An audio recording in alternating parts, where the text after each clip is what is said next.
할렐루야. 우리 앞에 좌우가 한번 인사하시겠습니다. 잘 되고 있습니다. 기도하고 예배하면 더 잘 됩니다. 인사하시겠습니다.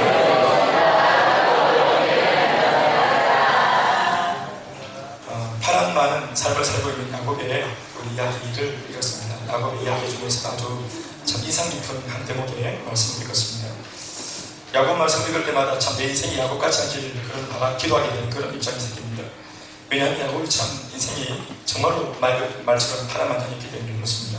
사건도 많고 또 에피소드도 많고 우여곡절도 많고 참 이런 인생이었습니다. 우리가 왜 무병하고 무탈하게 살길 바라는 그런 참 사람들의 인지상정이 있는 걸 안다면 이 야곱 같은 인생 참 주님도 참 많이 만나고 체험도 참 많이 하고 인생의 은혜도 참 많이 받았지만 그 모든 받았던 은혜들이 사실은 사건과 사고 속에서 주님을 만나고 체험해드렸어요.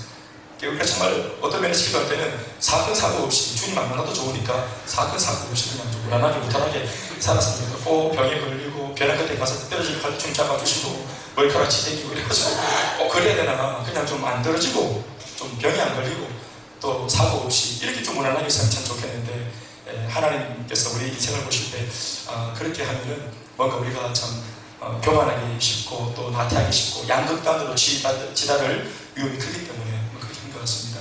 그런데 하나님께서 은혜를 주려고 우리를 일부러 문제 속으로 집어넣는 게 아니고 삶을 자세히 들여다보면 인생들을 들여다보면 하나님의 그 말씀의 궤도에서 인생들이 먼저 자신의 생각과 계획을 따라서 자꾸만 이탈하는 그런 모습이 나타납니다. 그래서 실수하고 자빠지고 쓰러질 때 하나님께서 거기에서 이제 건져내시고 또 구사일생 또 이렇게 건져내시고 이런 스토리가 보이니까 바람 많은 인생이 되는 것처럼 보이지 실상은 우리 인생을 사실 호작지라는 것은 하나님이 아니라 우리 자신일 때가 많은 것 같습니다.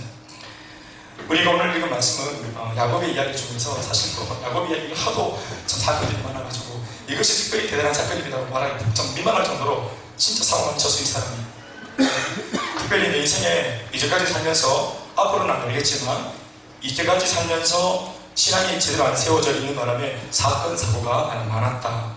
이런 분들은 오늘 야곱을 통해서 많이 위로받으시고 이 사건, 사고를 오늘 이 시간으로 다 끝낼 수 있길 바랍니다. 이왕이면 훈련되어 오실 때 광야에서 고통당하고 고생하면서 훈련되지 말고 이 예배당 안에서 젠틀하게 훈련되어지고 좀 그럴 수 있길 바랍니다. 고난을 통해서도 변화받고 사람이 말씀으로도 은혜를 받고 변화받는데 이런 변화받을 때 이런 고생을 하면서 다 변화받지 말고 말씀으로 변화받는 은혜를 여러분들이 택할 수 있길 바랍니다. 야곱은 우리보다 인생을 먼저 살아버렸어요. 이미 과거에 이제 완료형이에요. 인생이. 우리가 그런데 다른 사람의 인생을 들여다보면서 얻는 그 참 좋은 그런 어떤 유익이 뭐냐 하면 그 사람의 인생에 잘 되었을 때와 못 되었을 때 형통할 때와 불통할 때의 삶을 우리는 객관적으로 이렇게 들여다볼 수 있고요. 그가 어떻게 했을 때 잘 잡아줬고 그가 어떻게 했을 때 또 그 사망의 음침한 골짜기에서조차 하나님의 은혜로 거듭날 수 있었는가를 우리가 좀 알 수 있다면 그 인생의 비결을 우리 인생의 비결로도 삼을 수 있으니까 이런 말씀들을 여러분들이 귀담아 잘 들을 수 있길 바랍니다. 야곱은 이미 숙명적으로 아브라함의 복을 이어가야 할 축복의 인물로 이미 출생 전부터 선택받은 인물이었습니다. 이것은 야곱이 선택한 것이 아니라 하나님께서 일방적으로 강압적으로 너는 잘 될 수밖에 없는 인생으로 내가 찍었다 하면서 잘 될 수밖에 없도록 태중에 있을 때부터 이미 하나님께서 아주 복잡하고 그를 선택하셨습니다. 하나님이 선택했습니다. 성경을 잘 아직까지 좀 이해하지 못하는 분들을 위해서 잠깐 좀 언급을 하면 이 야곱이라고 하는 이 주인공은 바로 아버지가 이삭이고 또 이삭의 아버지가 아브라함이니 이 야곱은 아브라함의 손자입니다. 우리가 다 아는 바대로 아브라함의 복이 있죠. 아브라함의 복은 다른 게 아니라 두 가지가 그랬습니다. 항상 반복됩니다. 이 두 가지가. 첫 번째는 내가 뭘 주겠다. 하나님이 내가 너한테 자손의 복을 주겠다. 많은 자손을 주겠다. 또 두 번째는 그 자손이 집은 고구멍만한데 자손만 많아가 되겠어요? 그게 복입니까? 그건 저주지. 그러니까 자손은 많고 살 데가 없으면 되겠죠. 그러니까 많은 자손과 함께 뭐도 주겠다? 땅도 주겠다. 그래서 이 땅과 자손을 함께 주겠다 하면서 약속하신 이 약속을 땅과 자손, 자손과 땅, 이 약속을 아브라함의 소위 아브라함의 축복을 계속 그 아브라함의 후손들에게 상기시키시고 계속 반복하십니다. 그리고 이 아브라함의 복이 이삭에게 또 이삭으로부터 야곱에게 이 복이 계속 대물림되고 흘러옵니다. 이게 아브라함 가문과 가정의 특권이었습니다. 아무튼 야곱은 이런 흐름을 따라서 이미 할아버지 때부터 축복받을 수밖에 없는 인물로 이미 선택되었습니다. 특별히 이삭과 그의 부인 리브가가 태중에 쌍둥이를 임신했을 때 에서와 야곱이 뱃속에 들어앉아 있는데 서로 일찍 나가려고 이 태중의 아기들이 막 축복을 놓고 다툼을 했어요. 이 부분에 대해서 우리가 뭐 병리학적으로 어떻게 이해할 수 있을지 모르겠지만 이 아이들이 하여튼 서로 나가려고 빨리 형이 되려고 장자가 되려고 다투었어요. 성경은 그렇게 적고 있어요. 그런데 하나님께서는 어떻게 말씀하셨냐면 부모한테 큰 자가 작은 자를 섬기게 될 것이다 이렇게 말을 했어요. 그러니까 인간적으로는 장자가 되는 것이 이게 잘 되는 건 줄 알았는데 영적으로는 하나님께서 선택한 사람이 장자권을 갖게 되는 것입니다. 자연적으로 먼저 태어난 사람이 아니고 하나님이 선택한 사람이 축복의 주인공이 되는 거예요. 그런데 에스가 힘이 센 바람에 먼저 태어났고 야곱이 형의 발꿈치를 딱 잡고 쑥 나왔다 했죠. 제가 이 얘기를 많이 했습니다. 그죠? 쌍둥이가 아주 수월하게 태어났어요. 재원들이 변하고 쑥 태어났어요. 지저로 발잡고 나가보세요. 그래가지고 에서와 야곱 형과 동생으로 이제 그렇게 출생을 했는데 그러니까 인간적으로 볼 때는 야곱이 이제 둘째가 되어지니까 자자가 되어지니까 장자의 복을 못 누리게 되니까 인간적으로는 늘 마음속에 열등감이 충만했어요. 또 본능적으로 형의 이 어떤 이 장자권을 내가 좀 빼앗아갈 수 없을까, 내가 좀 받아갈 수 없을까 하는 이런 어떤 생리 또 이 생존의 어떤 그런 이 본능들이 자꾸 발동하면서 호시 많다. 그러니까 이 생 자체가 자꾸 잔머리를 쓰게 되고 반칙을 했으라도 내가 원하는 것을 내가 움켜쥐겠다라는 이런 어떤 심리가 계속 어릴 때부터 발동을 했던 것 같습니다. 자, 여기에서 제가 한 가지 짚고 넘어가는 것은 자, 여러분 이렇게 아들들이 지금 뭔가 시한폭탄같이 아마 지금은 힘이 없기 때문에 그냥 뭐 쭈쭈바 하나 뺏어가고 또 뭐 하다 하나 뺏어가는 정도지만 만약에 에서가 이 동생 야곱이 에서를 어떻게 넘어뜨려서라도 반칙을 해서라도 내가 장자의 복을 가져가야 되겠다, 가르쳐야 되겠다 이런 못된 마음을 어릴 때부터 품고 있었다면 여러분 이렇게 해서 나중에 장성한 어른이 되어지면 이제 자기가 힘이 있고 뭔가 능이 있고 또 이렇게 되어지면 그 못된 야망을 위해서 어떤지까지도 할 수 있겠어요. 정말 대단한 사건이 일어나지 않겠어요? 그러니까 그러면 안 되니까 이 아들 둘이를 놓고 그 아버지 어머니였던 리브가와 이삭이 어떻게 조치를 했어야 됐었겠습니까? 가정의 평화를 위해서. 그리고 두 사람의 그 아들을 위해서 그 엄마 아버지가 어떻게 하는 게 맞아요? 알려줘야 돼요. 뭘 알려줘야 됩니까? 이 아들들이 속에 있을 때 하나님이 임신하여 있던 그 남편과 부인에게 들려준 하나님의 약속의 말씀에 대하여서 아버지 엄마가 들었기 때문에 이 두 아들한테 어릴 때부터 이것을 가르치면 됐던 겁니다. 그러니까 이 아이들이 인간적으로 이해를 못할지라도 지속적으로 반복적으로 어릴 때부터 계속 가르쳤으면 이 두 사람 모두가 다 복을 받는 거예요. 그리고 야곱도 흑질 안 하고 또 에서도 홧김에 막 이방 여자랑 결혼해가지고 또 막 그렇게 보통의 인물이 안 되고 피자가 다 같이 함께 복을 받을 수 있는, 물론 에서는 야곱 동생 밑에서 순종하면서 2인자로서의 축복을 받겠지만 그래도 2인자의 복을 받으면서 두 사람 모두가 다 복을 받을 수 있는 비결이 하나님의 은혜의 영역 안에 있었으면 가능했다 이렇게 보는 것입니다. 그런데 엄마 아버지가 그렇게 안 가르치셨어요. 말씀을 안 가르칩니다. 하나님이 우리에게 주신 이 가정의 이 축복의 비밀에 대해서, 출생의 비밀에 대해서 엄마 아버지가 함구합니다. 엄마 아버지의 신앙의 상태가 이 자녀들한테도 그대로 영향을 준다는 것이 바로 이런 데서 나오는 이야기입니다. 그러니까 엄마 아버지도 인간적으로 보는 거예요. 왜요? 첫째가 장자가 돼야지.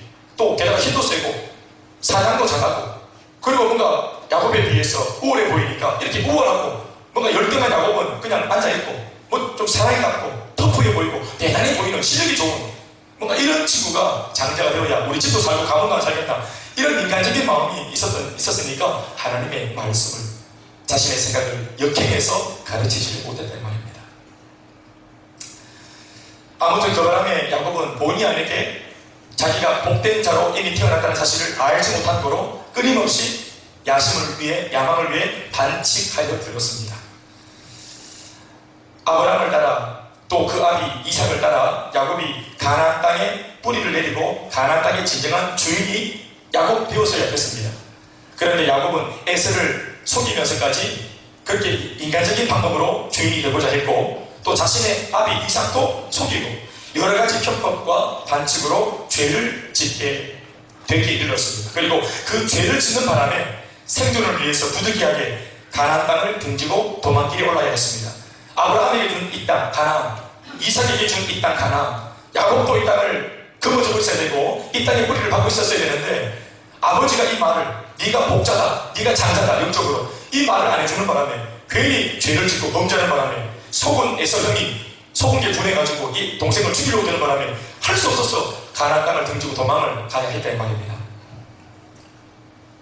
그는 외삼촌 라반이 있는 밧단 아람이라고 하는 동네에 하란이라고 하는 도시로 피신했습니다. 이 하란이라고 하는 도시는 아브라함이 창세기 12장에 하나님 앞에 처음으로 하나님을 자신의 나이 75세 때 만났던 그 장소입니다. 할아버지 아브라함이 하나님을 처음 만났던 장소, 하나님을 모르고 그냥 열심히 세상살이하고 있던 그 자리가 하란이라는 도시였는데 아브라함이 거기에서 하나님의 음성을 듣고 주님 만나서 가나안 땅으로 걸어 들어갔거든요. 그런데 손자 야곱이 다시 인간적인 생존 때문에 피신하는 바람에 하란으로 다시 돌아왔어요. 그러니까 완전히 아버지가 또 할아버지가 이뤄놓은 이 모든 이 회복을 그가 다시 번복하고 뒤집어 엎은 꼴이 되어버린 것입니다. 다시 원위치 되었습니다. 하나님께서 후손들에게 축복을 주시면서 특별히 자손 또 땅, 그 중에서 특별히 축복의 중심지로 가나안 땅을 언급하시고 또 이 가나안 땅을 계속해서 고집하시는 이유가 뭐냐? 왜 가나안 땅에 성경을 보면 계속 가나안 땅에 대한 이야기가 나오냐?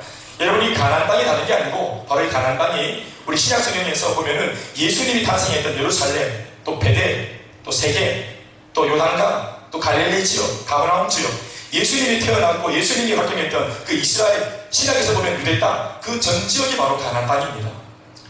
그래서 왜 하나님이 아브라함에게 또 이삭에게 야곱에게 이스라엘 백성들 전체에게 왜 복을 줄게 계속해서 이 가나안 땅에서 복을 주겠다고 말하냐면 다른 게 아니고 이걸 영적으로 딱 해석할 때 단 한 가지 때문입니다. 왜냐하면 바로 이 땅에서 메시아가 탄생할 수 있기 때문에 그렇습니다. 바로 이 땅에서 구원자가 나기 때문에 그렇습니다. 전 지구상으로 놓고 볼 때 여기가 행복의 1번지고 구원의 1번지가 될 땅이기 때문에 그렇습니다. 바로 여기에서 복음이 다른 나라로 이제 전파되어지고 이곳에서 기독교가 이제 출범해서 다른 나라로 이것이 이 복음의 씨앗이 뿌려질 수 있는 그런 첫 출발지이기 때문에 그렇습니다. 그래서 하나님께서 이 가나안 땅을 계속 고집하셨던 것입니다. 이 땅을 떠나지 마라. 이 은혜의 울타리를 벗어나지 마라. 조금 먹고 살기 어려워도 이 땅을 지켜라. 여기를 지켜라. 하나님의 약속이 흐르고 있는, 적과 꿀이 흐르고 있는, 하나님의 은혜와 축복이 흐르고 있는 이 땅을 지켜라. 그걸 계속해서 말씀하셨던 거예요. 그래서 이후에 모세도 출애굽을 한 뒤에 애굽으로 팔려갔다가 남방 애굽 땅에서 다시 홍해를 건너가지고 다시 이 유대 땅으로 들어오는 그 이야기가 바로 홍해 사건과 광야 40년 이야기 아니겠어요? 그리고 이 땅이 얼마나 비옥한 땅이고 사실은 좋은 땅이었는지 사실은 아브라함의 그 후손들이 이렇게 있다가 요셉 때에 아브라함의 이 조속들, 이스라엘 조속들이 잠깐 이집트로 이제 이주해 갑니다. 잠깐. 그런데 거기에서 잠시 살다가 애굽에 종이 되어버리고 400년 만에 다시 원래 고향 가나안으로 가려고 했더니 이미 가나안에 누가 살고 있었어요? 팔레스타인 그 중동 지역에서 가장 싸움 잘하기로 아주 그냥 명성이 있는 그런 강력한 족속, 7 족속들이 그 가나안 땅에 다 들어와서 살고 있었어요. 그러니까 힘센 자들만 살 수 있는 땅, 힘센 자들이 힘으로 짓눌러가지고도 차지하려고 했던 땅. 그러니까 그만큼 가나안 땅이 좋은 땅이었다는 거예요. 힘이 있어야만 들어가는 땅. 그런데 아브라함의 그 후손들은 힘이 없는데도 하나님이 그저 이 땅을 그들에게 선물로 주신 겁니다. 지금 제가 가나안 땅의 의미를 잠깐 설명을 해드렸습니다. 아무튼 하나님께서 야곱에게 이미 20년 전에 이미 약속하시기를 야곱을 다시 이곳 가나안 땅으로 인도하겠다고 하신 그 약속을 따라 지금 야곱을 다시 이 가나안 땅으로 부르고 계십니다. 심지어 다시 돌아올 때까지 야곱을 떠나지 않고 동행하시겠다고 약속하신 그 약속을 주님이 지금 지키려고 하십니다. 지금 삼촌집에 가서 지금 돈 벌려고 좀 세상에 눈이 멀어가지고 열심히 살다가 20년을 거기에 했어요.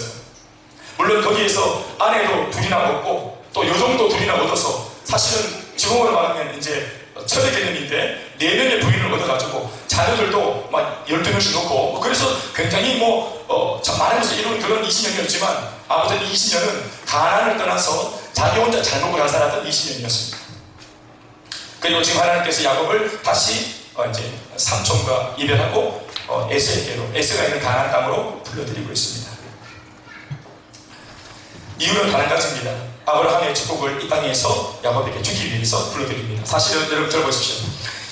삼촌 라반의 집에서 20년간 동맹 혹은 동업을 하면서 열심히 그 밑에서 일하고 또 제법 자라가지고 이제 좀 간부급의 자리에 올랐습니다. 야곱이. 그런데 삼촌이 끊임없이 자기를 이용해 오는 걸 보면서 야곱도 만만치 않은 사람이기 때문에 잔머리를 돌려가지고 삼촌의 눈을 속여가지고 굉장히 많은 부와 또 재산을 착복합니다. 그래가지고 그것이 들켜가지고 서로 동맹관계가 또 동업관계가 깨어져가지고 원수관계가 되어져서 삼촌 라반한테도 지금 이제 원수가 되어져서 20년 만에 잘 있다가 지금 헤어질 때 원수가 되어서 라반 삼촌한테 쫓기는 중에 지금 광야의 한가운데로 몰려나 있습니다. 그러니까 그런 원수관계가 되는 바람에 지금 굳이 자신의 고향 땅으로 다시 돌아갈 빌미가 생겼습니다. 그런데 이것을 우리가 좀 신앙적으로 해석하면 사건 때문에 어떤 사건 때문에 할 수 없어서 물리적으로 다시 가나안 땅으로 가게 된 것처럼 보이지만 하나님께서 야곱을 다시 가나안 땅에 복을 주기 위해 불러들이기 위해서 삼촌 라반과 어긋나게 만들었던 것입니다. 그러니까 뒤에는 삼촌이 따라오고 있고 그리고 부와 명예는 이만큼 가졌지만 사실 뭐할 데가 없어요. 이 야곱이 돈만 많지만 거지예요. 돈은 굉장히 많은데 지금 굉장히 불안한 상태예요. 오라는 데도 없고 자기를 불러주는 것도 없고 그런데 주변에 돈만 완전히 있는 겁니다. 그러니까 갈 데가 없는데 힘도 없는데 돈만 있으니까 오히려 많은 이방인들한테 깡패들한테 표적이 될 수 있겠죠. 가진 것 때문에 더 위험해져요. 또 게다가 또 부인들도 이쁘지 이러니까 얼마나 위험하겠어요. 그러니까 이게 지금 돈이 힘들어진 거예요. 그러니까 20년 동안 쇠가 빠지게 번 돈이 자기에게 아무런 도움을 못 주는 즉 이런 낭비에 빠졌는데 그러니까 마지막 그가 선택한 것이 비록 나를 죽이려고 20년 전에 나를 죽이려고 들었던 에서 형이 있는 곳이지만 고향으로밖에 갈 수 없는 입장이 놓인 겁니다. 그래서 지금 고향으로 가려고 하는 거예요. 우리가 지금 다시 귀환하는 야곱의 이야기를 우리가 읽은 것입니다. 오늘 본문이. 근데 사실 그가 오갈 데가 없어가지고 고향으로 가는 것처럼 보이지만 하나님께서 아브라함 할아버지의 약속, 이삭이라고 하는 아버지의 약속, 이 아브라함의 축복을 주기 위해서 그를 다시 가나안 땅으로 불러들이고 있는 것입니다. 은혜의 영역을 떠나도 하나님은 다시 부르시는 것입니다. 고향을 떠나고 은혜의 요람을 떠나고 우리가 주님의 교회를 떠나고 또 주 예수 그 은혜의 우리 요람을 떠나도 그래서 세상살이 마음대로 해도 어떤 사건을 통해서든지 하나님은 다시 한 번 더 하나님의 품으로 우리 인생을 불러들이시는 것입니다. 참 감사한 것은 불러들이시는 것 자체가 이미 감사합니다. 주님이 우리를 그냥 내버리시고 잊어버리면 어떻게 되겠어요? 돌아갈 곳이 있다는 것이 은혜인 줄 믿습니다. 결국 야곱은 하나님의 약속 때문에라도 라반과 이별하고 다시 하나님의 약속이 머무는 아버지의 집으로 귀향했어야만 합니다. 물론 금이 환영하는 것은 아닙니다. 그런데 문제는 그곳을 꼭 가야만 하는데 그곳에 가기 전에 그 가나안 땅에 가기 전에 반드시 넘어야 할 성이 하나 있는데 그게 뭐냐면 바로 원수관계로 지금 20년째 지금 침묵하고 있는 형 에서와의 관계 회복입니다. 에서를 넘어서지 못하면 결국 고향 땅에 갈 수 없습니다. 아마 야곱은 고향을 떠나면서 다시는 볼 일이 없다. 내가 그 사람한테 부탁할 것도 없고 아쉬운 것도 없고 피차가 나를 죽이려고 지금 그렇게 한가 본데 아무건 그만이다. 나 돈 많이 벌어가지고 잘 될 거다. 형이 감히 나를 없이 여기지 못할 만큼 나는 많이 돈 벌고 굉장한 권력을 가지게 될 거다. 이러면서 성공 하나 바라보고 그러고 이제 고향 땅을 떠났던 이 야곱이 결국은 많은 것을 얻었지만 다시 자신에게 가장 필요한 것이 형에게 있다는 것을 알게 되고 다시 고향으로 가게 되는 것입니다. 그리고 원치 않았지만 의도하지 않았지만 다시 원수되었던 형과 관계를 회복할 수밖에 없는 상황 속에 사실은 하나님이 몰아넣었습니다. 에서는 다름 아닌 야곱 자신의 추한 과거입니다. 에서라는 두 글자만 들으면 트라우마가 있습니다. 아버지가 이제 나이 들어가지고 이삭이 눈도 잘 안 보이고 침침해가지고 이 평소에 이제 큰아들을 너무 좋아하는 바람에 이 아버지가 하나님의 말씀을 이거 보고 다 잊어버리고 어떻게 하든지 자신에게 준 이 아브라함의 복을 에사한테 주려고 이렇게 인간적으로 마음을 먹고 있는데 근데 이제 눈이 안 보이니까 이삭이 아들아 에서야 이제 내가 갈 때가 됐는가 보다. 눈도 침침하고 그런데 오늘 내가 네가 사냥해서 만들어준 별미를 먹고 배 터지게 먹고 내가 기분이 너무너무 좋은 가운데 포만감 속에 너를 마음껏 축복하고 싶구나. 오늘 드디어 내가 평생 쥐고 있던 이 축복권을 네게 넘겨주겠다 하고 그렇게 갑자기 돌발 발언을 했어요. 이것을 말하니까 아버지 이삭이 뭐 기도하면서 감동받아가지고 오늘 이제 드디어 때가 됐구나 하고 감동받아서 그런 것도 아니고 자기가 눈이 어둡고 인간적으로 약해지니까 큰아들 의자가 싶은 마음에 그렇게 된 거예요.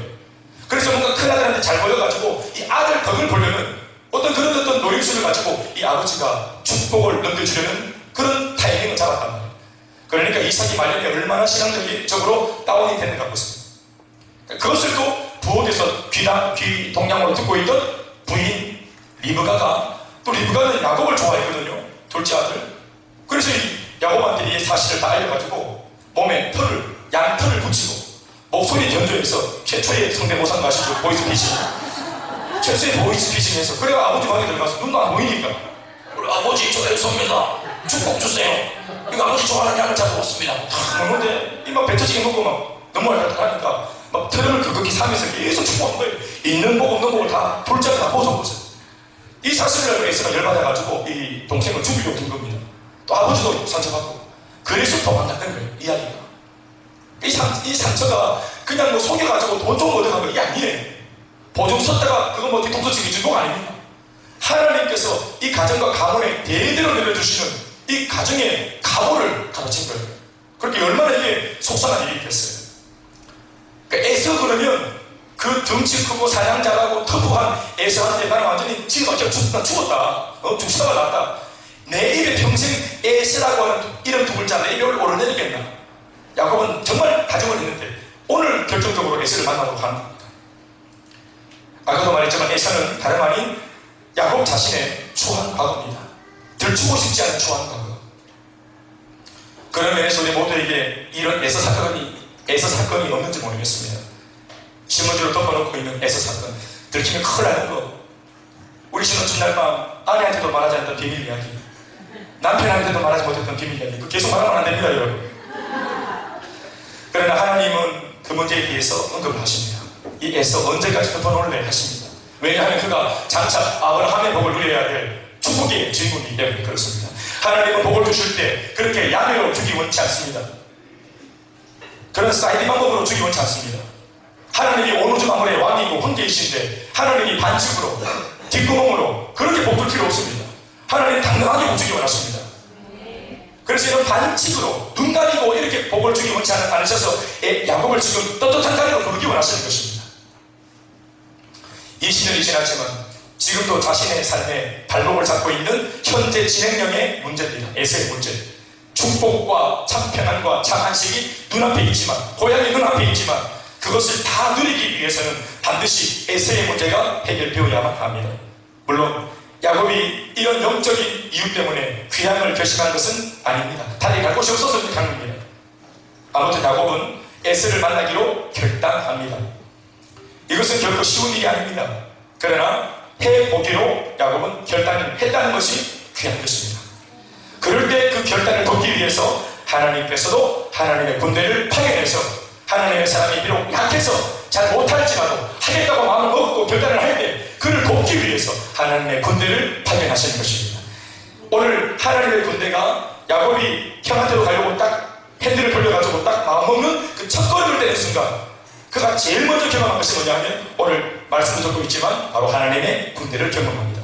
31장 1절과 2절 말씀. 야곱이 길을 가는데 하나님의 사자들이 그를 만난지라.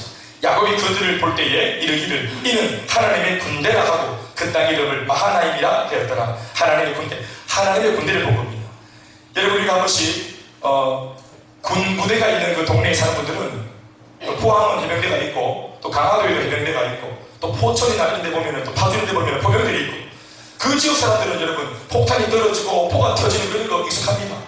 우리처럼 몰라고 안 그럽니다. 동네가 항상 그 훈련을 하고 있으니까 마을 사람들이 길을 걷다 보면은 항상 막 훈련할 때 뜬금없이 장갑차가 줄을 지어가지고 막 국도를 막 지나가고 군인들이 막 뒷차에 막 소박하게 가가지고 행리를 이루어서 지나가는 것을 봅니다. 또 산에 등산하러 갔는데 갑자기 뭐가 부시럭부시럭하면서 수석에서 얼굴에 시커멓게 의상을 한 군인들이 막 건방짐에 넣고 그럼 말없이 총 들고 이렇게 쑥 지나가는 걸 봅니다. 때로는 눈도 마주치죠. 우리는 깜짝 놀라지만 그들은 아무 말도 하지 않습니다. 그 사람들 뭐 하는 거냐면 지금 훈련하고 있는 중입니다. 팀 스피릿 훈련. 네? 한국, 미국 팀 스피릿 훈련. 이런 거 하면서 산과 산 사이, 숲과 숲 사이를 이렇게 다니면서 한 번씩 인간들을 만날 때 우리는 깜짝 놀랍니다. 그게 뭐냐면 그게 바로 대한민국 군대입니다. 대한민국 군인, 하나님의 군대, 하나님. 지금 뭐 하는 겁니까? 이 군대 뭐 하는 겁니까? 야곱은 몰랐습니다. 그냥 하나님의 군대구나, 이런 느낌이 있었던 것 같아요. 영적으로. 근데 잠깐 정신 돌아온 것 같아요. 하나님의 군대구나. 그런데 하나님의 군대가 잠깐 눈을 마주쳤는데 그냥 수치를 하니까 무슨 뭐 팀스피드 훈련 뭐 한번 일인 것 같다 했는데, 사실은 뭐냐 하면 이 하나님의 군대 마하나임은 오늘 에서를 만나러 가는 이 야곱을 돕기 위해서 하나님이 보낸 하나님의 군대입니다. 바로 야곱이 다른 사람을 돕기 위해 파견된 군대가 아니라 자기를 돕기 위해 파견된 하나님의 군대를 숲속에서 돕는 것입니다. 오늘 32장 말씀이 이렇게 시작하고 있다는 것은 우리에게 굉장한 의미를 주는 겁니다. 오늘 야곱은 큰 전쟁을 앞에 놓고 있습니다. 그런데 이 전쟁 앞에 하나님의 군대를 봤다는 것이 뭐겠습니까? 그러니까 조금만 더 영적인 인식이 있었다면 하나님께서 나를 돕고 계시는구나, 금방 알았을 겁니다. 그리고 그 자신감 때문에 이제 뒤에 나오는 이런 인간적인 행보를 거절할 수 있었을 겁니다.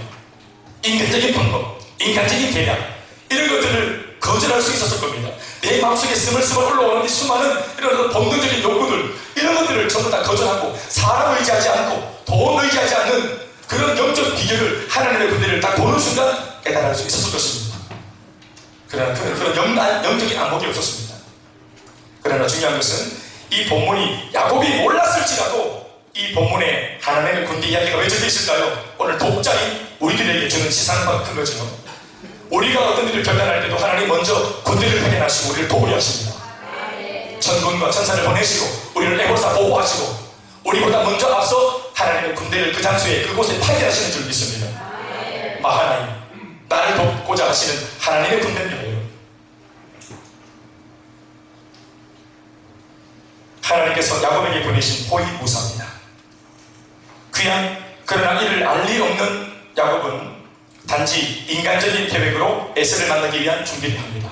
20년 전 사기 행각 때문에 스스로 죄책감을 갖고 있던 야곱, 그래서 먼저 사자들을 보내서 에서의 마음을 확인하고 싶어 합니다.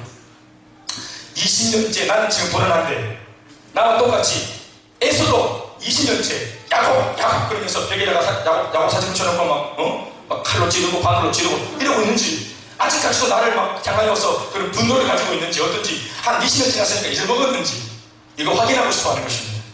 그래서 내가 어느 선까지, 어느 적전선에서 내가 같이 이렇게 동맹을 맺고 또 내가 손을 잡으면 될지, 내가 어디까지 내 안에 있는 카드를 내놓으면 될지, 지금 그래도 거래할 심산으로 어느 정도의 지금 상태인지를 확인하려고 드는 것입니다. 두 가지로 그가 편법을 쓰는데, 첫 번째는 다른 것이 아니라 사자를 보내서 에서를 만나면 이렇게 전화를 합니다. 첫 번째 말씀은 뭐냐면, 지금 우리 주인 야곱이 지금 다시 만나러 오는데 당신이 알 것은 혼자 오는 게 아니라는 사실을 기억하시고, 지금 야곱은 그의 외삼촌 라반과 함께 지금 있습니다. 라반과 함께 지금 동맹했고 동업을 했습니다. 이 사실을 꼭 알리라고 말합니다. 이 말씀 적혀있죠. 4절 말씀 다 같이 읽어볼게요. 시작. 그들에게 명령하여 이르되 너희는 내 주 에서에게 이같이 말하라. 주의 종 야곱이 이같이 말하기를 내가 라반과 함께 거류하며 지금까지 머물러 있었다. 여러분 물어봅시다. 사실입니까? 지원이가 잘하네. 사실이 아니지. 지금 삼촌한테 사기 쳐가지고 지금 깽판 나가지고 도망갔어요. 여기서 사달나가지고 지금 삼촌한테 완전히 그냥 요거도 먹고 지금 완전히 박살나고, 그리고 지금 보따리에서 가지고 쫓겨났어. 지금 삼촌과 같이 있지 않습니다. 삼촌하고 이별했습니다. 그런데 자기가 혼자가 아니라는 사실을, 그것도 지금 우리 친인척과 함께, 야곱의 외삼촌이니까 에서에게도 뭐겠어요? 에서에게도 외삼촌입니다. 그러니까 설마 외삼촌하고 함께 있는 이 조카를, 이 동생을 함부로 하겠나? 외삼촌을 봐서라도, 또 엄마를 봐서라도. 그래서 정의에 호소하려고 이런 수작을 부립니다. 그러나 실제로는 동맹관계 다 깨졌습니다. 혼자 있습니다. 그리고 두 번째 편법을 이렇게 쓰죠. 자신에게는 엄청난 재산이 있다는 사실을 꼭 알려달라고 사자한테 숙지시킵니다. 그리고 하는 말이, 우리 주인한테는 막 양도, 소도, 막 염소도 굉장히 많고 완전 그냥 엄청난 거부가 되어서 오고 있고, 그리고 한 가지 꼭 말이라, 네가 내 주께 은혜 받기를 원한다라고 꼭 전해라. 이 말은 뭐냐면, 당신이 원한다면 나 굉장히 검은데 내가 170개 한 장 써가지고 얼마든지 줄 수 있다. 한옥 떼가지고 내 줄 마음이 있다. 내 주께 은혜 얻기를 원하나이다. 마음을 좀 열어달라. 그러면서 지금 평안된 줄 재산을 가지고 오고 있다. 이렇게 말 안 하고 부자인데 당신이 원하면 줄 마음이 있는 것 같다. 이렇게 알리는 겁니다. 그래서 이 물욕의 어두운 에서가 지금 어느 정도 상태인지 떠보는 것입니다. 야곱은 관계가 몹시 서툰 사람이라는 사실이 드러납니다. 에서에게 실제로 잘못을 했습니다. 거짓말하고 사기쳤습니다. 그리고 지금 다시 20년 만에 만나길 원한다면 그때 다른 복잡한 것이 뭐 삼촌과 같이 있습니다, 돈이 많습니다 하고 막 지가 보여주고 이렇게 할 필요 없이 자기가 잘못했으면 형님 20년 전에는 내가 철이 없었습니다. 근데 내가 정말로 내가 얼빵했습니다. 근데 내가 엄마 말 듣고 빗나간 모종 때문에 내가 잘못했습니다. 뭐 이러면서 엄마 핑계 좀 대면서 사과하면 되는 거예요. 엄마 잘못했어. 아니 저 형님 잘못했습니다 하고 20년 지난 그걸로 사건으로 어제처럼 흥분해가지고 복수하겠어요 형님이? 야곱이 껴놓고 반도로 찌르다 20년 찌르면 그 남아있겠어? 형님 잘못했습니다. 따라합시다. 형님 잘못했습니다. 이렇게 사과 한마디 하면 그냥 되는 겁니다. 그렇게 하면 되는 것을 그는 그것이 잘 안 되는 사람이었습니다. 사자를 보냈지만 생각보다 훨씬 빠르게 사자가 일찍 복귀했고 그 사자들로부터 야곱은 매우 부정적인 보고를 듣게 됐습니다. 6절과 8절 말씀인데 우리 다 같이 읽습니다. 6절 8절 말씀 시작. 사자들이 야곱에게 돌아와 이르되 우리가 주인의 곁에서에게 이른즉 그가 400명을 거느리고 주인을 만나려고 오더이다. 야곱이 심히 두렵고 답답하여 자기와 함께한 동행자와 양과 소와 낙타를 두 떼로 나누고 이르되 에서가 와서 한 떼를 치면 남은 한 떼는 피하라. 자 보십시오. 사자가 돌아와서 하는 말이 뭡니까? 아 동생이 온다고? 그럼 만나러 가야지 하고 에서가 벌떡 일어나서 딱 같이 가자 하고 딱 나오는데 이 사자는 제가 먼저 가서 얘기 전하겠습니다 하고 이제 쫓아왔고 에서는 동생이 온다는 말을 듣자마자 벌떡 일어나서 오는데 자기 집에서 같이 이렇게 지내는 400명의 닌자, 이 400명의 닌자를 같이 데리고 같이 말 드그득 타고 낙타 드그득 타고 오겠다는 거예요. 먼지를 뿔뿔 내면서 이거를 사자가 보고 놀라가지고 입을 쫙 벌리고 달려와서 전하는 말이 에이스가 온다 이렇게 하지 않고 에이스가 400명을 데리고 온다. 강조점이 뭡니까? 400명과 함께 온다는 것입니다. 그러니까 이 사자가 제일 놀라는 것입니다. 근데 사실 이 말씀을 끝까지 듣다 보면 에이스가 400명을 왜 데리고 왔는지는 안 나타납니다. 이런 걸 펼치려고 한 원래 에이스가 제 생각에는 굉장히 좀 과시욕이 있고 좀 사람이 이게 좀 뭔가 좀 허황되고 좀 사람이 좀 그래요. 좀 막 급하고 사랑 좋아하고 또 막 통도 크고 또 남자 같고 이러니까 과시욕도 있고 사실은 아무것도 없으면서 실속은 없으면서 과시욕이 있어가지고 움직일 때 또 동생이 또 많다 이러니까 앉으려고 집에 있는 애 없는 애 다 그냥 불러다가 400명 옷 입히가고 러비 써서 옷 입히가고 이래가지고 그러는 건 이제 먼저 이렇게 해서 오는 거예요. 앉으려고. 저는 그렇게 얘기를 하는데 야곱과 사자는 그렇게 이해 못하고 죽이러 오는 겁니다. 400명이 한 번씩만 때려도 400반인데 와 400명이 다 오는 것 같아. 400명이 우리 죽이려고 하는 것 같다. 20년 동안 배려하는 것 같다. 이게 지금 사자도 잘못 전하고 이 듣는 사람도 지금 잘하고 놀란 것을 얘기니까 잘못 듣고 또 듣자마자 한 번도 확인도 안 해보고 바로 걱정에 돌입합니다. 7절 말씀 바로 야곱이 심히 두렵고 답답해요. 답답하지. 400명이나 몰려온다 하지. 자기 식이라고. 닌자가 400명이나 표창 들고 온다니까. 사자는 이 부분을 야곱에게 심각한 상황이라고 문제 제기한 것으로 보이고 야곱은 잘하고 놀란 가슴인 거로 그 보고에 정신이 아득해진 것입니다. 7절에 적고 있는 것처럼 야곱은 심히 두려워하고 답답해합니다. 위기를 감지한 야곱은 자신이 할 수 있는 모든 것 자신이 위기를 만날 때마다 지금까지 본능처럼 해왔던 모든 것을 늘 그랬던 것처럼 위기 때마다 늘 그래왔듯이 자신이 할 수 있는 것들을 총동원합니다. 그것도 한 두 가지로 적혀 있는데 첫 번째는 그는 또 잔머리를 쓰기 시작합니다. 공장입니다. 그냥 인정 오면 바로 잔머리 바로 딱 돌아갑니다. JQ라 그러죠. 7절과 8절 말씀 우리 방금 읽었지만 한번 읽어봅시다. 야곱이 이 부정적인 보고를 듣자마자 위기를 느끼고 바로 어떻게 하는지 읽어보십시다. 시작. 야곱이 심히 두려워하고 답답하여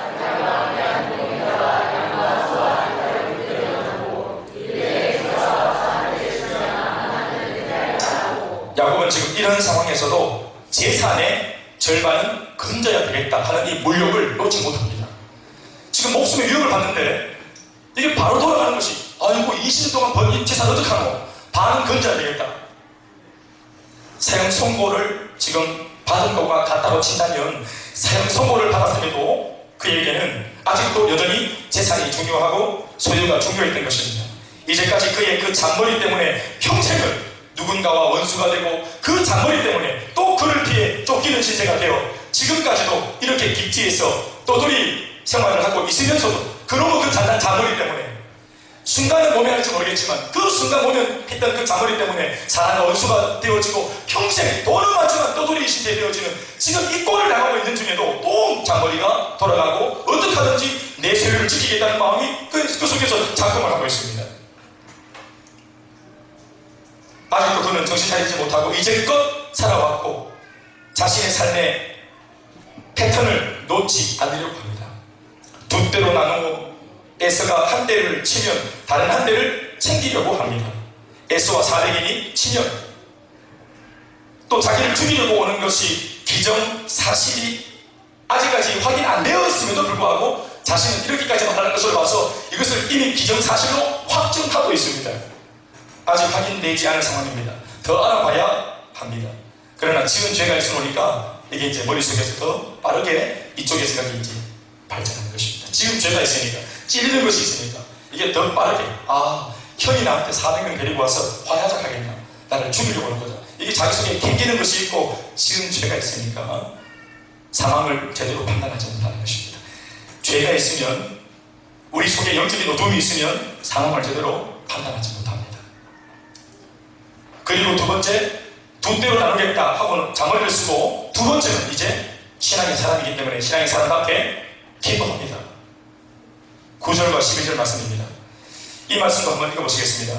야곱이 또 이르되 내 조부 아브라함의 하나님, 내 아버지 이삭의 하나님 여호와여, 주께서 전에 내게 명령하시기를, 또 10절에 나는 주께서 주의 종에게 베푸신 모든 은총과 모든 진실하심, 또 네 번째, 다섯 번째, 저 11절 말씀, 주께서 말씀하시기를 내가 반드시 네게 은혜를 베풀어 네 시로 바다에 셀 수 없는 모래와 같이 많게 합니다. 자, 지금 제가 읽었습니다. 야곱이 지금 기도하는데 뭐라고 기도하냐? 주께서 전에 내게 명령하셨던 거 아시죠? 또 두 번째, 내가 주께 간구하오니, 주께서 주의 종에게 베푸신 이 모든 지금 재산 하나님이 주신 거니까 당신이 지켜달라고 말하고 있습니다. 또 마지막으로, 또 주께서 일찍이 내게 말씀하시기를 내가 아브라함의 축복, 야곱의, 이삭의 축복을 대물림 받아야 될 사람이라고 하지 않았습니까? 뭐 이러면서 지금 그 얘기를 하고 있습니다. 그는 이 상황을 하나님께 기도하는데, 한마디로 이 기도를 말하자면 참으로 졸렬한 기도가 아닐 수 없습니다. 이것은 사실 기도라기보다 그래도 명목상 하나님을 어린 시절부터 접해왔던, 그래도 명목상은 신앙인이었기 때문에 위기의 순간에 꽁 잡는 게 매라는 식으로 버릇 같은 기도를 습관처럼 그냥 하는 것입니다. 그 속에 반전함이 없습니다. 그 속에 진실된 기도가 없습니다. 일단 하나님 뭐라고 부르고 있습니까? 야곱 그 자신의 하나님이라고 말하지 않습니다. 이 기도문을 들여다보면 하나님이 야곱 자신의 하나님이 아닙니다. 그는 조부 할아버지 아브라함의 하나님이라고 부르고 있고, 하나님을 아버지 이삭의 하나님이라고 부르고 있지, 자기가 경험한 하나님, 내가 고백하는 나의 하나님이라고 결코 말하고 있지 않습니다. 또 아마 그렇게 말할 수도 없겠죠. 면목이 서지 않으니까. 더불어 그는 이 상황을 하나님께서 왜 책임져 주셔야 하는지를 이성적으로 호소하는 아주 사무적인 기도를 오늘 올리고 있습니다. 아까도 말했지만 그는 이성적으로 주께서 전에 내게 했던 말씀, 뭐 내가 허락했습니까? 주님이 옛날에 나한테 했던 말 안 했습니까? 또 주께서 주의 종에게 베푸신, 주님이 알아서 주신 이 재산들 당신이 지켜줘야 되겠습니까? 세 번째, 주께서 말씀하시기를 네 씨가 창대하게 되리라 하신 그 말씀, 그 당신이 하신 말씀 아닙니까? 당신이 내게 하신 말씀이니까 약속대로 지금 진행하십시오. 그는 하나님의 약속을 언급하며 기도합니다. 하나님이 했던 말씀을 붙들고 기도합니다. 하나님이 꼼짝 못하도록. 하나님은 거짓말 못하니까 하나님이 했던 말씀 붙잡고 기도합니다. 우리 이런 기도, 지혜로운 기도라고 생각할 수 있습니다. 그러나 약속은 쌍방간의 신뢰를 바탕으로 하는 것입니다. 지난 20년 동안 야곱의 삶을 들여다보면 과연 하나님께서 그에게 복을 주셔야 할 이유가 어디에도 없다는 사실을 우리는 알 수 있습니다. 그는 항상 반칙했습니다. 그는 항상 이기적이었습니다. 그는 하나님 편에서 하나님 말씀을 변호하거나 하나님 말씀을 변증하거나 하나님 말씀대로 순종하는 삶이 없었습니다. 20년 내내 껍데기는 물론 그리스도인이었지만 삶의 내용은 지 맘대로 살아오고 20년이 지난 지금 조금 믿기가 가져왔다고 하나님의 약속과 말씀 운운하면서 제법 신앙이 있는 척 하고 있습니다. 또 설사 그렇게 기도할 수 있다고 하더라도 먼저는 하나님 앞에 떳떳이 살아오지 못한 자신의 지난 삶을 회개하고 돌이키고자 하는 기도와 고백이 먼저 선행되어야 하는데 야곱은 자신을 돌아보는 기도가 없습니다. 그렇게 하지도 않습니다. 야곱은 자기 자신은 문제가 없고 지금 나를 죽이려고 하는 에서가 문제고 이 상황을 도와주지 않고 말씀해놓고 도와주지 않고 가만히 계시는 하나님이 문제라고 고백하고 있습니다. 에서가 문제고 하나님이 문제고 이 상황이 문제고 자기는 아무 문제가 없습니다. 아브라함의 하나님, 이삭의 하나님이 야곱 나한테 한 번 하셨던 말씀 그것을 지켜야 하지 않겠느냐며 그는 하나님께 따지듯이 말하고 있습니다. 이것은 이미 기도가 아닙니다. 그러나 그는 이제껏 하나님을 이런 정도로 대우해 왔었습니다. 그래서 버릇까지 나오는 겁니다. 그러니까 이 한 번의 기도를 통해서 그가 지난 20년 동안 하나님 앞에서 어떤 마음 태도로 하나님을 바라보고 있었는지 이게 기도 속에 다 나온 겁니다. 9절 말씀 보시면 뭐라고 기도가 시작되고 있습니까? 9절 말씀 첫 9절에 시작. 야곱이 또 이르되. 여러분 상황이 얼마나 지금 나름대로는 긴박합니까? 그러면 야곱이 또 이르되란 말이 무슨 말입니까? 말했다는 겁니다. 지금 하나님과 물론 하나님과 대화한 게 기도죠. 그런데 여러분 지금 야곱이 하나님과 그냥 대화한 만큼 그렇게 지금 진지한 관계입니까? 대화만 해도 하나님께서 원하고 들어주시는 지금 그렇게 진한 관계입니까? 주여 삼창하고 진짜 모범에 내가 나도록 그렇게 소리 지르고 창자가 떨어지도록 아버지 부르고 밤새 남불이 뽑고 기도해도 금식 기도해도 시원찮은 거예요. 20년 동안 기도를 어떻게 했습니까? 단 한 번도 기도하지 않았습니다. 그런데 지금 이렇게 어려움 당했을 때 하나님께 말을 걸고 있습니다. 이게 야곱이 또 이르되가 되겠습니까? 야곱이 간절히 구하되 야곱이 부르짖어 알되 이렇게 되는 거 아니겠어요? 이 아버지 자기 할아버지 하나님이고 아버지 하나님이니까 아주 사무적으로 찾아가서 당신이 할아버지가 됐던 약속, 당신이 우리 아빠가 됐던 약속 그걸 지키라고 이행하라고 이 법대로 하라고 이런 거 따지고 있는 거예요. 이 기도입니까? 그래서 지금 제가 하는 말이 이 기도가 아니라는 겁니다. 명목상 그리스도인이니까 흉내는 내지만 아니라고 보는 것입니다. 넋두리에 가까운 기도와 고민으로 밤을 지새고 난 뒤 야곱은 발빠르게 에서를 달랠 만반의 준비에 돌입합니다. 염소, 양, 낙타, 소, 나귀의 큰 무리를 어젯밤에만 해도 두 대로 나눠야 되겠다 했는데 곰곰이 생각해보니까 두 대로 안 되겠는지나 에서가 보통 사람이 아니니까 그래서 몇 대로 나눕니다. 하나, 둘, 셋 그 외에 셀 수 없는 많은 대로 나눕니다.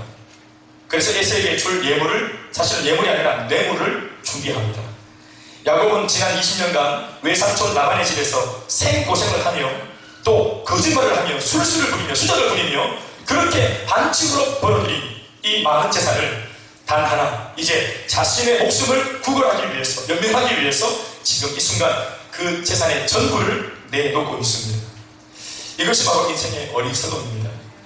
자기 젊음과 인생과 열정을 다해서 돈 버는 것에 성공과 야망에 투자했다가 나중에 나이가 들어 진짜 인생의 밤을 만났을 때 위기를 만났을 때 에서를 만났을 때 이 문제를 해결하기 위해서 평생 번 돈을 다 쓰고 있습니다. 지금 그 재산이 이 시점에 어떤 의미가 있습니까? 그 수많은 나귀와 염소와 이 많은 이 가축들이 지금 이 순간 그에게 어떤 의미가 있습니까? 반칙하면서 본모습으로 그렇게 억척까지 잡아냈던 그 많은 부가 지금 그에게 무엇을 보장해 주고 있습니까? 이제 그 야곱은 단 한 가지의 목표 오직 성공만을 위해서 부모도 거절하고 고향도 버리고 친척도 외면하고 형제도 속여가면서 다 하나도 돌아보지 않고 앞만 바라보고 오직 자신의 목표만을 쫓아 여기까지 왔습니다. 지금 그는 맨손으로 시작한 이생치고는 제법 많은 부와 성공을 인간적으로 볼 때는 거두었습니다. 그러나 지금 그는 결코 행복하지 않습니다. 이게 지금 행복한 모습입니까? 결코 행복하지 않습니다. 거할 집 없습니다. 가축이 그렇게 많은데 자기가 누울 집이 없습니다. 오라는 것도 없고 가지고 있는 것이 많은 바람에 그것을 빼앗길까 걱정과 근심이 지금 충만한 상태입니다. 심지어 자신의 안위마저도 보장받고 있지 못한 상태에 그는 놓여 있습니다. 오늘 처량한 모습으로 인생의 밤을 맞고 있는 야곱을 우리가 보고 있습니다. 우리 21절로 24절까지 말씀을 다 같이 한번 읽겠습니다. 제가 그만할 때까지 시작. 그 예물은 같이 시작.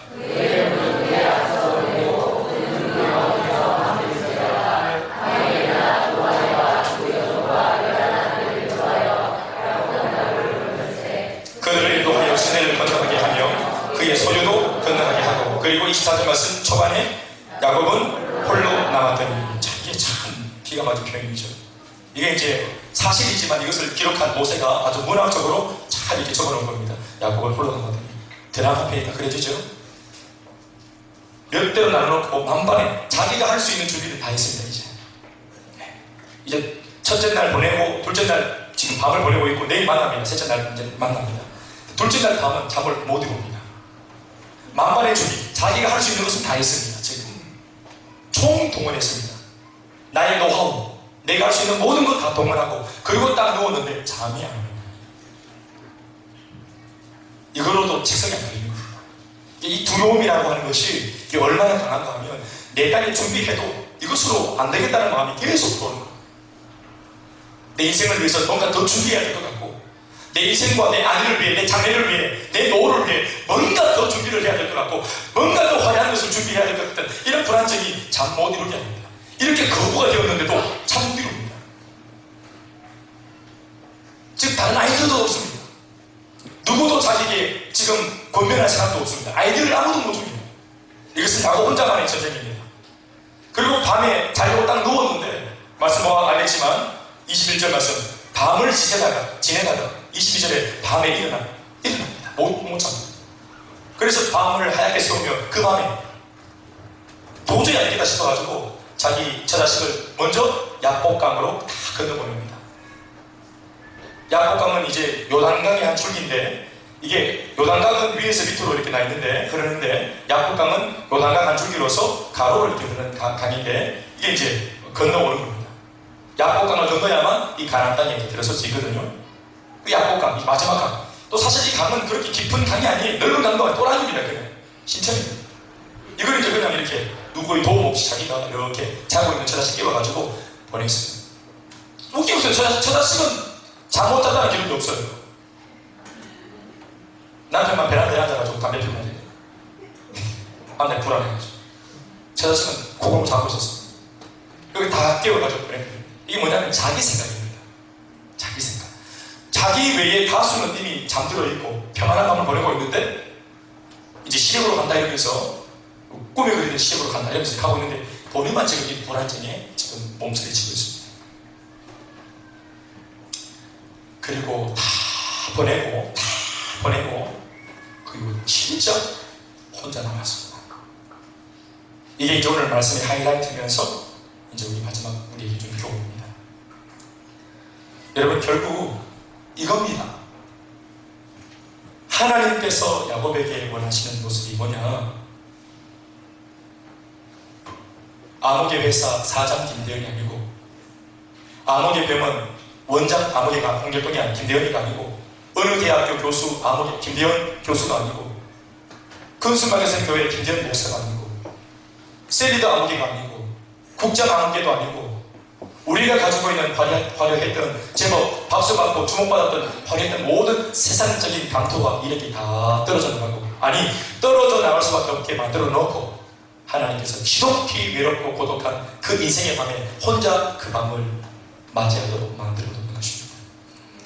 하나님께서 그가 두려워할 때 즉각적으로 나타나서 두려워하지 마라 이렇게 안심시켜주지 않습니다. 하나님이 고민하고 걱정하도록 내버려 둡니다.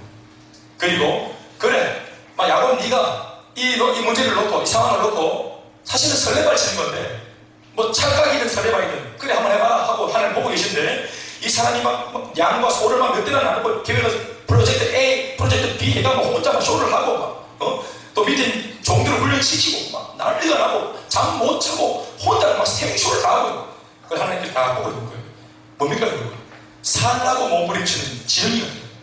그래서 구약 성경에 야곱을 말할 때 앞에 있는 형용사가 뭡니까? 너 지렁이 같은 야곱아 이렇게 말합니다. 살라고 꼬물락꼬물락거리면서 이게 꿈틀이처럼 살아보려고 한번 인생이 하나님의 손바닥에 있는데, 살아보려고 지가 지 힘으로, 지 잔재주로, 지가 할 수 있는 모든 방법을 총동원 해서 한번 해보려고 몸부림을 치는 거예요. 그걸 하나님이 보고 있는 까닭이 뭘까요? 그러기 위해서 결국은 자기의 모든 잔재주와 노하우를 총동원하는 게 뭡니까? 그 인생에 바로 혼자 있는 겁니다. 안심하지 못합니다. 결코 안전하지 않습니다. 이게 인간의 최선이다.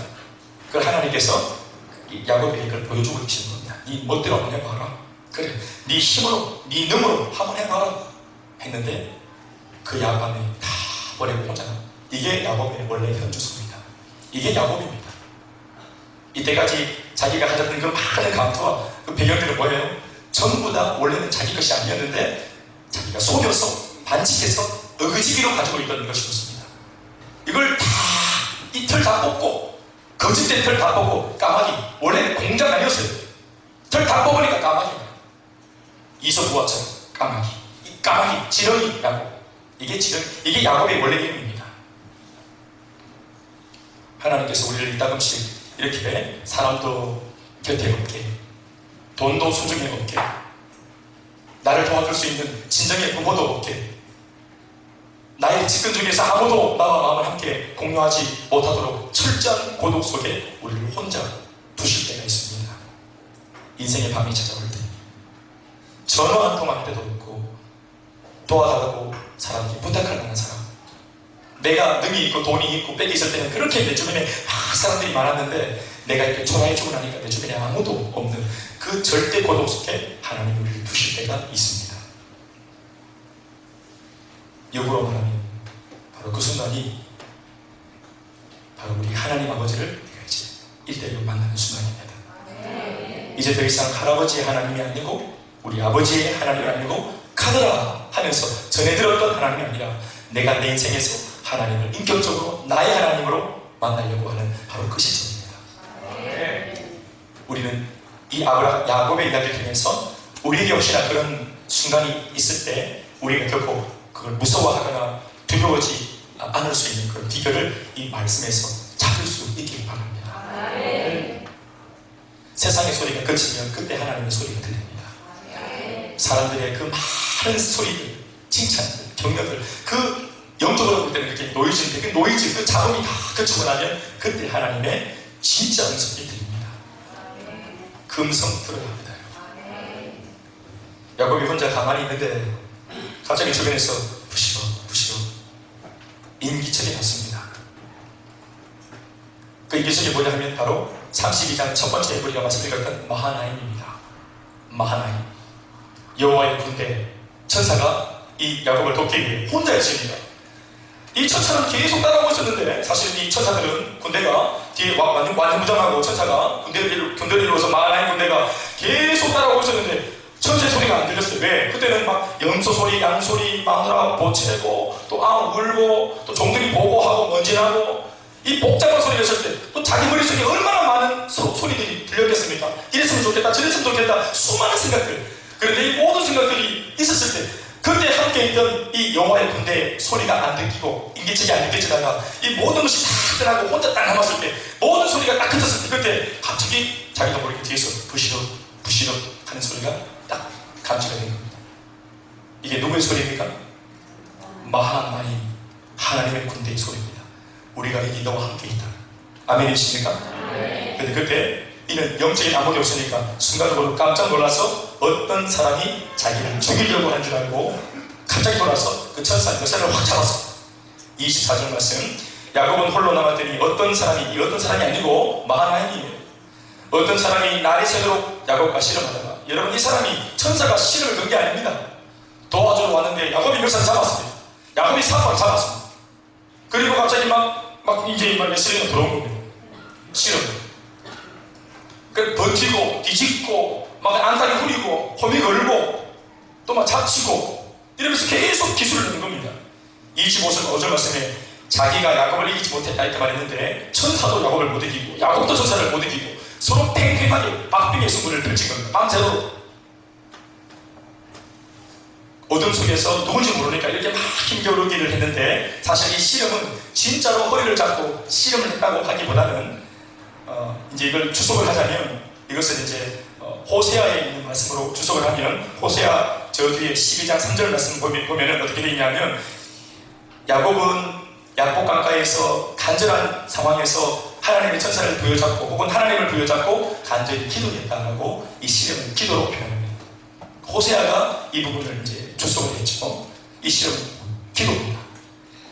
그러니까 하나님의 허리를 잡고 밤새도록 몸부림치면서 하나님 은혜를 부어달라고 살려달라고 혼자 있지 말게 해달라고 기도해야 된 것입니다. 그것이 씨름입니다. 그런데 이 씨름이 계속되었던 이유는 하나님께서 응답하지 않으셨기 때문에 그렇습니다.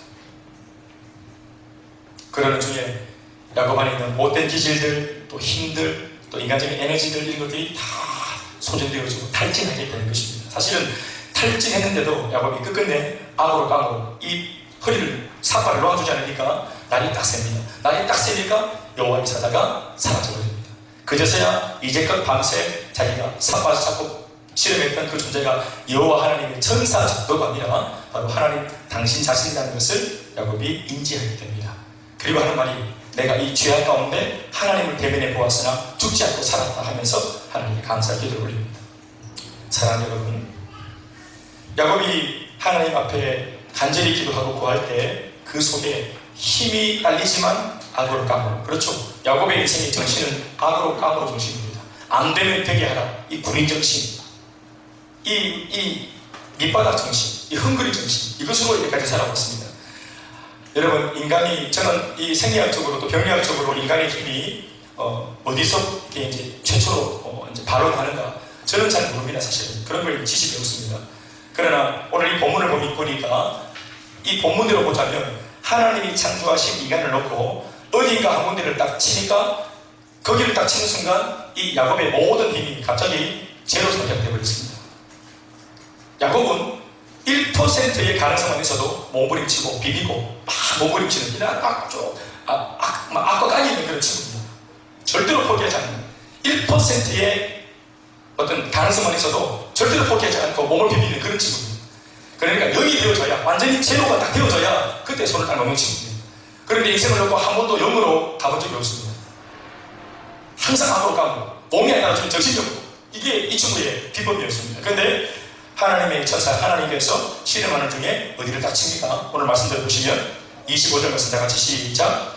자기가 야곱을 이기지 못함을 보고 그가 야곱의 허벅지 관절을 치매 야곱의 허벅지 관절이 그 사람을 씨름할 때 어긋난다. 할렐루야. 누가 반칙했습니까? 하나님이 반칙했습니다. 이 허벅지 관절이라고 지금 이제 아주 젠틀하게 잘 표현되어 있는데, 옛날 우리 성경을 보면은 뭐라고 되어 있습니까? 환도뼈라고 되어 있죠. 환도뼈. 옛날 성경에는 환도뼈가 무슨 뜻인지 아시죠? 우리 그 태권도 선수들이 태권도 할 때 보호대를 하잖아요. 보호대를. 남자 태권도 선수들이 어디를 보호대 합니까? 제일 중요한 보호대를 알고 계시죠? 환도뼈가 어디냐 하면 바로 이 낭심부입니다. 그리고 중요한 약속을 할 때 고대에 그 낭심에 손을 놓고, 낭심부에 손을 놓고 서로 가까이에서 손을 놓고 약속을 합니다. 생명의 결혼이 거기서 난다고 믿었기 때문에 그렇습니다. 그래서 그렇게 이제 환도뼈, 그러니까 이 축구하다가 환도뼈 맞아버리잖아요. 환도뼈, 허벅지 관절 아닙니다. 사실 정확하게 어딘지는 성경적으로 잘 안 나와 있는데 성경학자들도 의견이 분분합니다만은 어딘지 모르겠지만 거기 건들면 힘이 바로 사라집니다. 그러니까 그렇게 볼 때, 유추해 볼 때 저는 거기가 거기라고 보는 것입니다. 하나님께서 반칙했습니다. 거기야 노블록은 안 됩니다. 치면 안 됩니다. 근데 거기를 빡치니까 바로 확 쏟아거든요. 힘의 근원이 사라져요. 하나님이 반칙을 해야만 이 친구의 힘이 꺾이고 그제서야 시름이 끝나는 겁니다. 그런데 하나님께서 뭐라고 하느냐면 내가 반칙 배했고 네가 반칙성했다. 네가 승리했다, 네가 이겼다라고 인정해 줍니다. 그리고 하는 말이 네 이름이 뭐냐? 그러면서 이제 나는 야곱이다. 그러니까 너 이름 야곱이 아니다. 너 반칙 아니다. 이제껏 반칙이 있지만 이 순간만큼은 정당하게 나를 향한 간절한 마음으로 나를 붙잡고 은혜 받겠다고 몸부림친 이 순간 홀로 남아서 다른 사람 시선 의식하지 않고 정직하게 하나님께 도와달라고 몸부림쳤던 이 간절했던 순간, 이 간절했던 이 순간, 이거 진짜다. 그래서 네 이름 이제 반칙이 아니고 야곱, 뒤꿈치를 잡다, 속이다, 이 이름 내가 취소하고 나의 사랑하는 백성이라고 하는 이름 이스라엘이라고 내가 너를 지금부터 부르겠다 했습니다. 할렐루야. 그리고 실제로 이 게임이 끝나고 하나님이 떠나고 난 뒤에 어젯밤이 꿈이 아니었다는 사실을 증명하기 위해서 실제로 날이 새었으나 이 허벅다리를 절었습니다. 31절 말씀입니다. 그가 분이엘을 지날 때 해가 돋았고 그의 허벅다리로 말미암아 뭐했다? 절었다. 심지어 30절 마지막 시작. 그 사람이 야곱의 허벅지 관절에 있는 둔부의 힘줄을 쳤으므로 이스라엘 사람들이 지금까지 허벅지 관절에 있는 둔부의 힘줄을 먹지 않아요. 할렐루야. 말씀 듣겠습니다. 사실 구약 성경 가지고 참 설교하기가 참 힘듭니다. 이런 면에서. 그래서 수련회 가가지고 한 번씩 설교하지 이 주일날 설교하기가 참 힘듭니다. 그렇다고 절반은 뚝대기가 설교하자니까 이게 스토리가 끊어지고 오늘 제가 조금 과욕을 좀 부렸습니다. 또 열심히 들어주셔서 감사합니다. 저도 열심히 전했는데 코에 땀이 모성하라고 턱에 땀이 쫙 난 정말 흐르고 있습니다.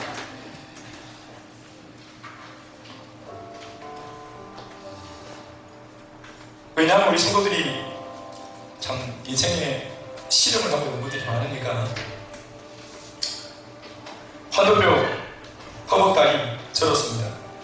그리고 이거 평생 절었습니다. 야곱이 평생 절었어요. 창세기 32장 이 사건을 믿지 말라고 하나님께서 허벅지에다가 새겨놓으신 흔적입니다. 하나님이 고통을 준 흔적입니다. 하나님 때문에 고통받은 흔적입니다. 그런데 잔머리를 썼던 그 힘의 중심이 바로 이 허벅 관절이었습니다. 20년 동안이나 반칙으로 살았던 그 모든 인간적인 술수와 반칙과 그 모든 힘의 근원이 이 허벅지 관절입니다. 심지어는 이 허벅지 관절로 이때까지 살아왔는데 하나님 앞에서도 허벅지 관절로 힘주어 살려고 그가 감히 하나님 앞에도 그런 짓을 했습니다. 그러니 하나님 사람한테는 한 번도 당하지 않았지만 하나님 힘의 근원을 아셨기 때문에 그의 의지와 그의 인간적인 생각 전체를 송두리째 꺾어버리신 거죠. 다시는 잡아지 못하도록 그 힘, 근원 자체를 꺾어버리신 거죠. 그 덕분에 그렇죠. 그 덕분에 장애를 입었습니다. 성경에 하나님 때문에 장애를 입은 사람, 예수님 때문에 장애를 고친 사람은 많지만 주님 때문에 장애를 가진 사람은 이 야곱밖에 없습니다. 그는 평생 절었습니다.